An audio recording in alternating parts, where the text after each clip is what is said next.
Good afternoon. Well, we're going to be standing right outside of Galilee Episcopal Church. This is really just going to be steps away from the Virginia Beach oceanfront. And as of right now, I don't want to hold my breath too much, but there are no lines. I have been warned by election officials that this could drastically change. Janet, there is severe smoke damage inside of this building, but there's also a lot of physical damage left behind by the firefighters who responded. Take a look at this board.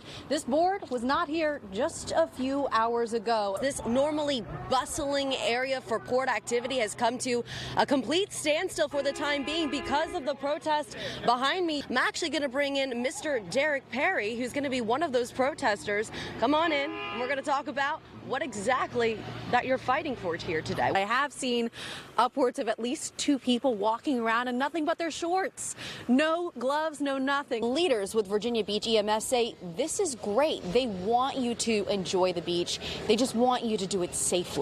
Now this morning, Norfolk police are investigating a shooting that left 1 man dead this weekend. Officers responded to the scene on Wide Street just after 5 Saturday morning. And when they arrived, they initially found 37-year-old Terrence Moore suffering from a life-threatening gunshot wound. On the university's website, it is clearly listed as the primary connection to the surrounding community. But tonight, one woman is fighting for her life in the hospital after Norfolk police say someone stabbed her here at the facility. More than 60 years ago, the Shoe Lane community housed teachers, doctors, students, and families. Now only a handful of original residents remain after the city of Newport News forced residents from their homes. Well, tonight we hear from some of those residents who fought to keep their land, historians working to preserve their history, and CNU's president, who told Emily Harrison he wants the history of the Shoe Lane community to be taught to every CNU student.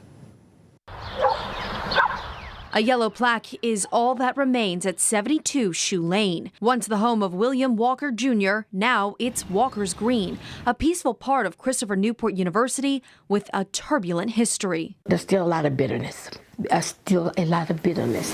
the 1960s, this land, along with dozens of Black American homes, became part of what is called eminent domain. Newport News' entirely white city council paved the way for the government to forcibly purchase these homes for public use. Audrey Perry Williams, a historian of Black American history, says the decision was racially motivated. They weren't huts, they weren't shacks, they were beautiful homes that were out there. They wanted their land because they said that they didn't want any poor people living close to that elitist, area where the whites live. Now those houses are gone, absorbed into what is Christopher Newport University, with only a handful of original residents remaining. This is Joel. And this is Layla. Katie Luck still considers herself a newcomer to Shoe Lane, despite living here for 50 years. Her house sits right next to Walker's Green. She says she has a front row seat watching CNU expand building by building. I've seen this whole street demolished. The bulldozers came in and cleared the land, put the trash on the truck and took it away. Luck says this is her home and she's not going anywhere, even when others in the community have made her feel unwelcome. I had just got out the hospital and this little boy yelled out the window, "You don't belong here." And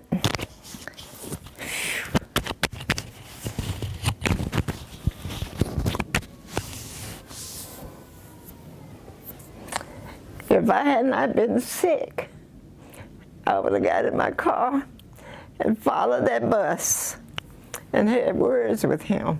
Those conversations are happening decades later. Did you think we were going to have this many people? CNU welcomed its 6th president, William Kelly, in July 2023.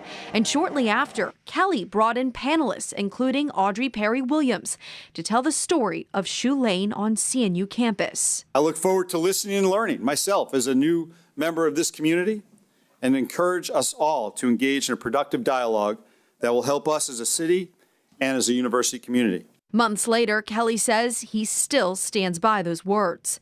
Starting the summer of 2024, all freshmen will be taught the history, loss, and love of the Shoe Lane community as part of student orientation. There are many out there who would like to see us not have these conversations.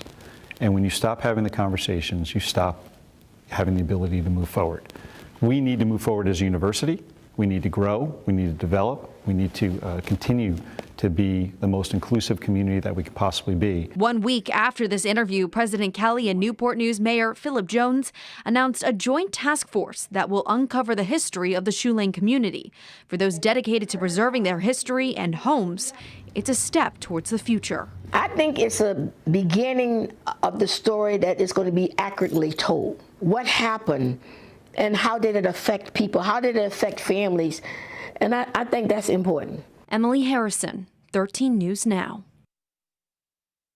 And CNU President William Kelly and Newport News Mayor Philip Jones say they will enter the first phase of that task force by the end of this year. News family says it took 6 months to move through their grief to share their son's story, but now they're asking for your help.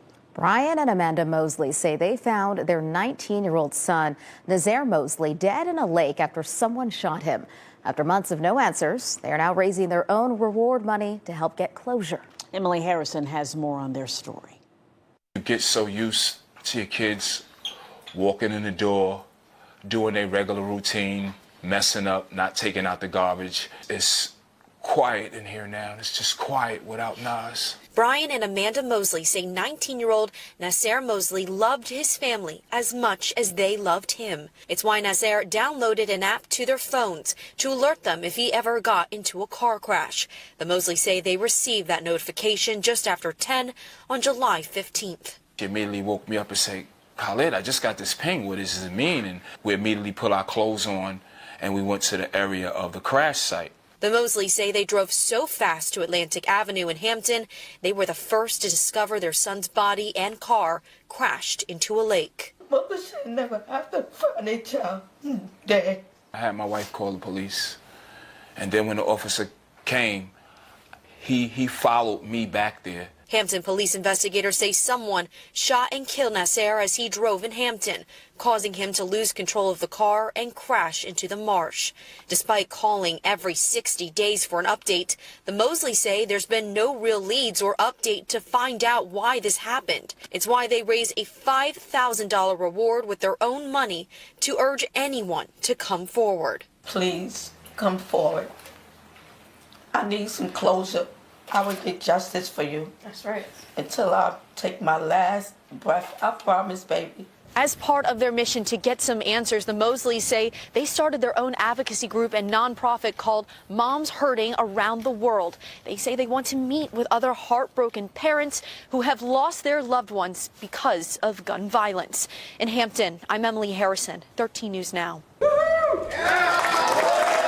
It's a hero's welcome, and one that Chesapeake Senior Deputy Scott Chambers did not expect. He doesn't know about this yet, and he's the type that will not really like it very much, but that's why everybody wants to be out here. Chambers spent a week in the hospital suffering from 2 gunshot wounds following a shootout with a Hampton murder suspect. He went to the hospital with critical injuries and today walked out on his own feet, giving fist bumps to those who supported him. He's truly a hero, a public servant, and a guy that just wants to go out and take the worst of the worst off the streets. Chambers has served with Chesapeake's Sheriff's Office for the past 4 years, but is a veteran in law enforcement. 13 News Now spoke to Chambers 12 years ago as he helped a fallen officer's widow. He's a good friend, just has a profound impact on your life. Years later, Chambers is the one being recognized. An honor guard stood by to salute as a police escort brought him home and an American flag hung overhead. On the way home, Chambers had a simple message to say. Thank you. Emily Harrison, 13 News Now.